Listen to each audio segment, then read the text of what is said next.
algunas películas de terror dejaron historias extrañas fuera de cámara, accidentes, coincidencias inquietantes y sucesos que nadie pudo explicar del todo. Bienvenido a la Feria del Espanto. Número 1. El Exorcista. El set que no quería arder. Cualquiera que haya pisado un set de grabación profesional sabe que los estudios de sonido son, por definición, entornos milimétricamente controlados. Son burbujas de realidad artificial. Cada cable que cruza el suelo, cada luz que cuelga del techo, cada sombra proyectada en una pared está fríamente calculada por un director. En un set no hay accidentes, hay planes. Pero en el invierno de 1972, dentro de los inmensos estudios de sonido en Nueva York, donde se filmaba El Exorcista, la ilusión de control se fracturó de la manera más aterradora posible. Para entender el nivel de tensión que se respiraba en ese lugar, primero hay que entender la mente del director William Friedkin. Friedkin no quería simplemente hacer una película de terror. Quería documentar una pesadilla. Su obsesión por el hiperrealismo rozaba la locura. Para las infames escenas de posesión dentro de la habitación de la niña, Regan MacNeil, Friedkin no quiso usar efectos especiales para el vaho de la respiración. Ordenó instalar un sistema de aire acondicionado industrial, un monstruo mecánico diseñado para congeladoras de carne, que mantenía el set a una temperatura constante de 20 grados bajo cero. Entrar a ese set de grabación era como cruzar la puerta hacia un purgatorio helado. Los técnicos, los camarógrafos y los microfonistas trabajaban envueltos en gruesos abrigos de nieve, guantes térmicos y pasamontañas. El aire era tan denso, tan brutalmente gélido, que respirar dolía en el pecho. La humedad se condensaba en las pesadas cámaras de celuloide, y el sudor frío de los actores se congelaba en sus frentes antes de que pudieran secarlo. La atmósfera era opresiva, pesada, como si el propio aire del estudio estuviera cargado de una energía hostil que te asfixiaba lentamente. Fue en ese ambiente de tensión constante, durante una madrugada de fin de semana, cuando el estudio estaba completamente vacío, que ocurrió lo impensable. A las 3 de la madrugada, sin que hubiera una sola máquina encendida, sin que hubiera una sola chispa lógica que lo detonara, un incendio masivo estalló en el interior del estudio de sonido. No fue un fuego pequeño, fue un infierno absoluto que devoró el set con una voracidad antinatural. Las llamas alcanzaron varios metros de altura, lamiendo el techo acústico del edificio. El calor era tan intenso que las pesadas estructuras de metal comenzaron a ceder. Los costosos equipos de iluminación se derritieron como si fueran de cera. Las grúas colapsaron y el fuego consumió hasta los cimientos la réplica exacta de la casa de la familia MacNeil, que los escenógrafos habían construido con meses de meticuloso esfuerzo. El olor a madera carbonizada, a plástico derretido y a cables chamuscados inundó las calles aledañas. Cuando los bomberos llegaron, tuvieron que luchar durante horas contra un fuego que parecía tener voluntad propia, resistiéndose al agua con furia. Cuando la mañana finalmente rompió y el humo negro comenzó a disiparse, el equipo de producción entró a las ruinas humeantes. Caminaban con el agua hasta los tobillos, pisando cenizas y escombros negros. Todo estaba destruido. Todo era un esqueleto de carbón, excepto por una cosa.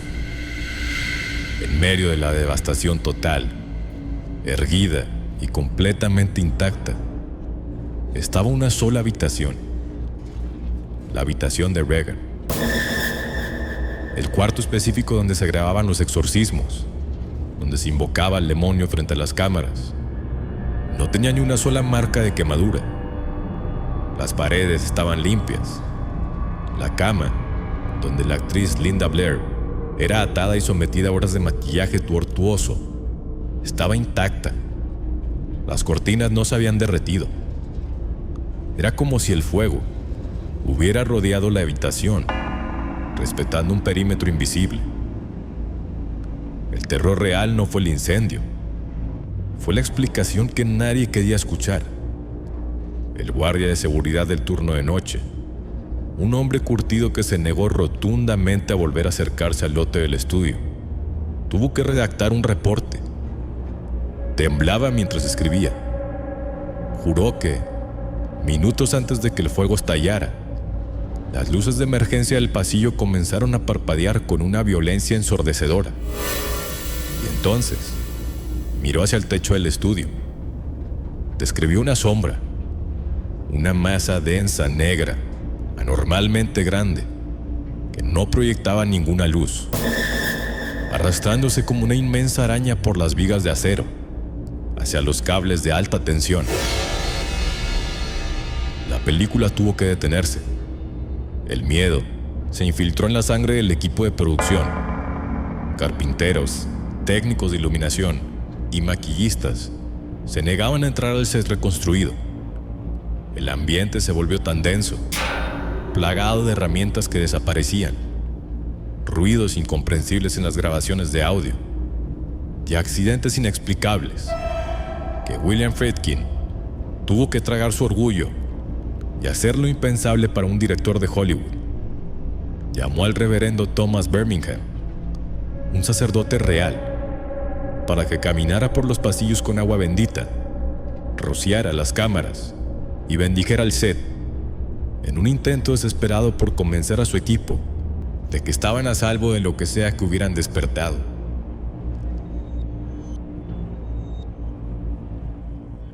Número 2. Poltergeist. El precio de la utilería. La maldición de Poltergeist es una de las leyendas más oscuras en la historia de Hollywood, pero mucho antes de las tragedias que cobraron las vidas de sus protagonistas, el verdadero terror se gestó en el lodo, bajo las luces de cuarzo de un set de grabación en California. Corría el año 1981.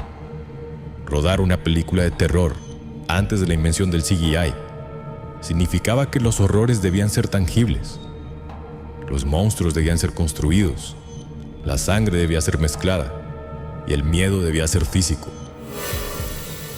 El director y el productor preparaban la secuencia más visceral y climática de la película, el momento en que la madre, interpretada por JoBeth Williams, cae en el foso excavado para una piscina en su patio trasero durante una tormenta torrencial. El giro macabro de la escena dictaba que, mientras ella intentaba salir del foso inundado, los ataúdes de un antiguo cementerio olvidado bajo la casa comenzaban a emerger a la superficie, liberando una marea de cadáveres podridos. Construir esta escena fue una pesadilla de ingeniería.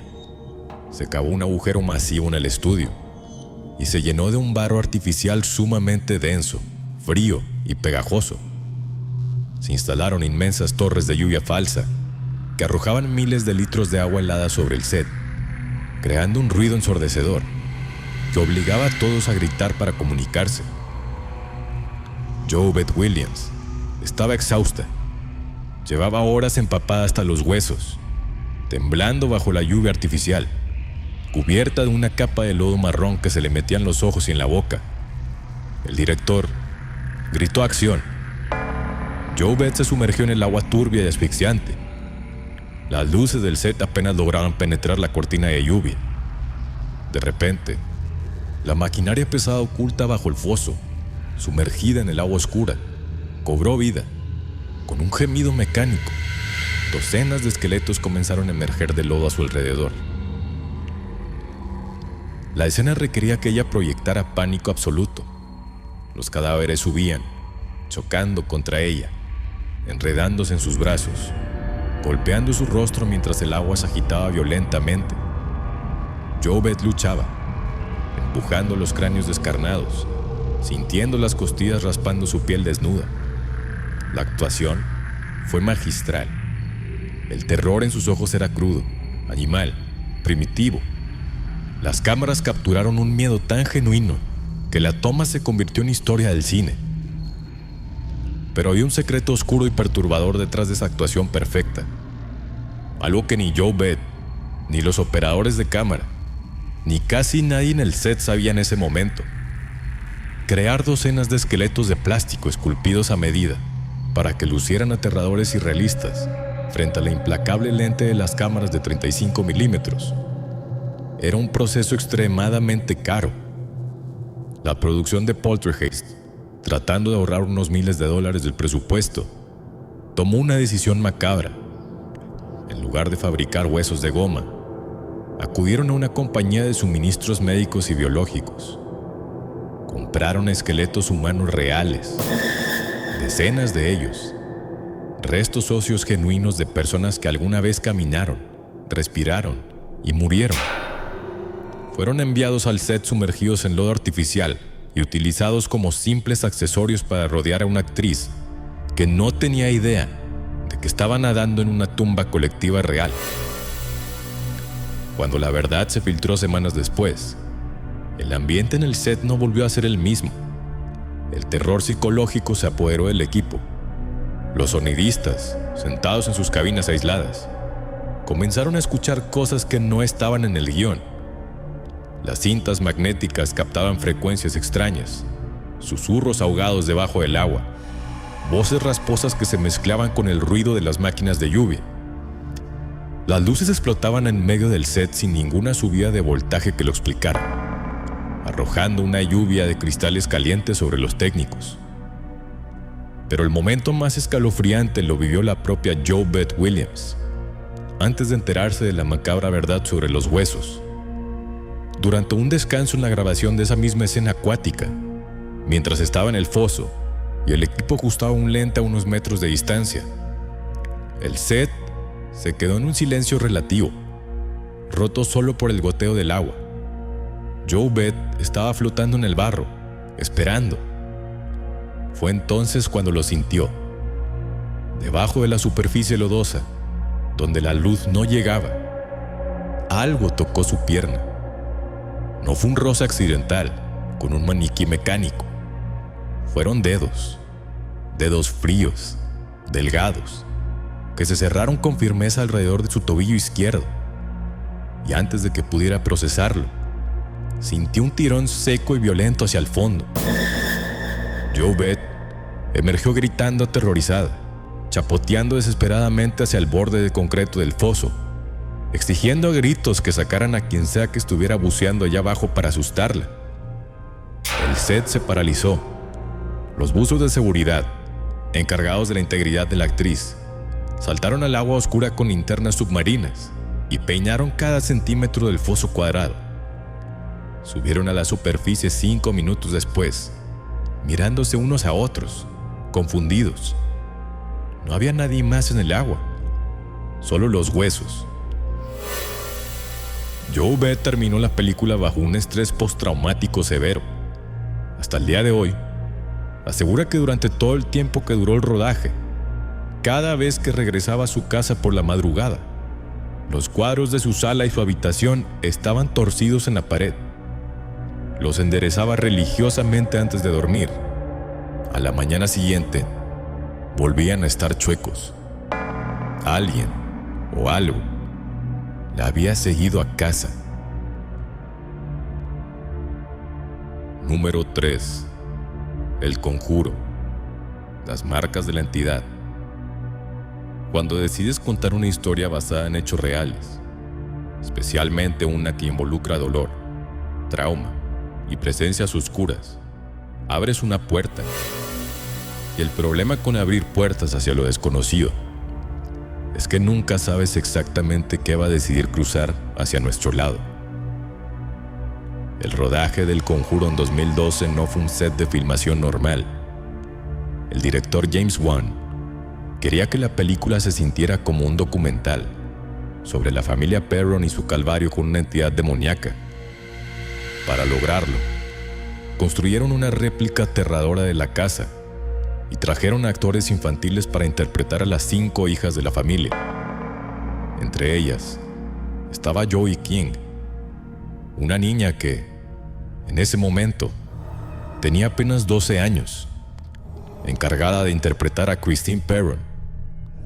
En la película, Christine es una de las hijas más atormentadas por la entidad. Hay una escena icónica donde algo invisible le tira de la pierna, en medio de la noche. Es cine, es ficción. Los jalones se hacen con cuerdas ocultas. Y el miedo es solo actuación. O al menos, eso es lo que el equipo de producción quería creer. A la segunda semana de rodaje, la atmósfera en el set comenzó a pudrirse. Había un frío antinatural que se estancaba en las esquinas de los estudios. Un peso en el aire que hacía que todos hablaran en susurros. Y fue entonces cuando el cuerpo de la pequeña Joey King comenzó a contar una historia de terror que no estaba en el guión. Una mañana, mientras Joey estaba en el tráiler de maquillaje preparándose para su primera cena del día, la maquillista notó algo extraño en el brazo de la niña. Era un moretón, una mancha oscura, medio violeta y amarillenta, del tamaño de una moneda. No le dieron mucha importancia. Los niños corren, tropiezan y se golpean. La maquillista simplemente lo cubrió con base y la mandó al set. Pero al día siguiente, no era solo uno. Cuando Joey llegó al tráiler de maquillaje la mañana siguiente, se quitó la chaqueta y la maquillista contuvo el aliento. Sus brazos estaban marcados. Tenía 3 hematomas nuevos, profundos y dolorosos al tacto. Se veían exactamente como si unas manos adultas y brutales la hubieran agarrado con una fuerza desmedida. El equipo de producción encendió las alarmas de inmediato. En un set de grabación, la seguridad de un actor infantil es primordial. Interrogaron a los coordinadores de dobles de riesgo. Revisaron las grabaciones del día anterior. ¿Joey se había caído? ¿Se había golpeado con algún mueble de utilería? La respuesta fue un escalofriante no. Joey no había hecho ninguna escena de riesgo. De hecho, sus escenas de esa semana consistían únicamente en estar sentada en la cama o caminar por el pasillo. No había ninguna explicación física para los golpes. Para el 4º día, la situación pasó del desconcierto al pánico absoluto. Los moretones ya no solo estaban en sus brazos, comenzaron a aparecer en su pecho y en su estómago. Manchas enormes de sangre coagulada bajo la piel pálida de una niña de 12 años. Algunos tenían formas erráticas. Otros parecían huellas dactilares inmensas que presionaban su carne. Joey lloraba, no solo por el dolor físico, sino por el terror puro de no saber qué le estaba haciendo eso mientras dormía. La producción detuvo todo. Llevaron a Joey a un hospital de emergencia en Carolina del Norte, temiendo lo peor: una enfermedad de la sangre, leucemia, un recuento peligrosamente bajo de plaquetas. Los doctores le hicieron exámenes exhaustivos, extrayendo tubos de sangre. Horas después, los resultados médicos regresaron. Estaban inmaculados. Joey King estaba perfectamente sana. Su sangre coagulaba con normalidad y no tenía ninguna deficiencia celular. Médicamente, no había ninguna razón interna para que su cuerpo se estuviera llenando de hematomas. La única explicación posible, la única que la ciencia podía ofrecer, era que la niña estaba recibiendo golpes traumáticos contundentes. Alguien o algo la estaba lastimando físicamente cuando nadie miraba. El terror inundó el set. La verdadera familia Perron, que había ido a visitar la filmación, se enteró de lo que le pasaba a Joey y se negaron a volver a pisar el estudio, afirmando entre lágrimas que la entidad que los había atormentado en los años 70 se había despertado y ahora estaba atacando a la niña que la representaba en pantalla. Si el horror se hubiera detenido en los niños, habría sido suficiente para cancelar la película. pero en la oscuridad que se había instalado en ese rodaje, no discriminaba edades. Y la actriz, Vera Farmiga, quien interpretaba a la investigadora paranormal Lorraine Warren, estaba a punto de descubrir que la violencia invisible de esa entidad tenía una firma muy particular. El contacto de Farmiga con lo inexplicable no comenzó en el set, sino meses antes, en la soledad de su casa, la primera noche que abrió su computadora portátil para leer el guión. Esa noche, sintió una presencia asfixiante en su sala de estar. Al cerrar la computadora, aterrorizada por una repentina bajada de temperatura, descubrió 3 arañazos profundos y diagonales, grabados directamente en la tapa de plástico rígido de su laptop, como si una garra de 3 dedos hubiera intentado rasgar la pantalla desde adentro hacia afuera. Una marca que, en la demonología, se conoce como una burla a la Santísima Trinidad. Farmiga intentó enterrar ese recuerdo durante el rodaje. Se mantuvo fuerte mientras veía a la pequeña Joey King llenarse de moretones inexplicables. Pero la entidad solo estaba esperando el momento de vulnerabilidad perfecto para recordarle a Vera que ella tampoco estaba a salvo. El último día de filmación, tras terminar una jornada extenuante donde debía canalizar el terror absoluto frente a las cámaras, Vera Farmiga regresó sola a su habitación de hotel. Estaba físicamente drenada. Entró al baño para quitarse el maquillaje de efectos especiales, buscando desesperadamente que el agua caliente borrara la energía residual del set. Se desvistió mecánicamente frente al espejo de cuerpo entero, pero al bajar la mirada hacia su pierna derecha, el aliento se le cortó en la garganta. Allí, marcadas en la carne pálida de su muslo, ardiendo con un calor punzante, había 3 gruesas cicatrices rojas. La piel estaba inflamada, hinchada. No había sangre, pero las marcas parecían quemaduras recientes. Eran 3 cortes diagonales precisos, como si unas uñas largas, afiladas e invisibles, hubieran presionado su muslo con violencia y raspado hacia abajo. Farmiga retrocedió, chocando contra los azulejos fríos del baño, temblando. Miró su pierna con un terror paralizante. Eran exactamente las mismas 3 marcas, con el mismo ángulo, la misma separación y la misma brutalidad que las que habían destrozado la pantalla de su computadora portátil meses atrás. Tanto la pequeña Joey King, con sus moretones inexplicables, como Vera Farmiga, con las cicatrices grabadas en su carne, entendieron esa noche una lección aterradora. Puedes construir sets de madera falsa. Puedes usar sangre de jarabe de maíz. Puedes evitar corte y encender las luces. Pero cuando juegas a invocar lo macabro, a veces lo macabro decide jugar contigo y te marca para siempre, dejándote claro que, en ese set, el director no era James Wan. El director era algo que habitaba en las sombras. ¿Coincidencias o algo más? No podemos negar que estos sucesos fueron una pesadilla. No olvides suscribirte a la Feria del Espanto. Nos vemos a la próxima.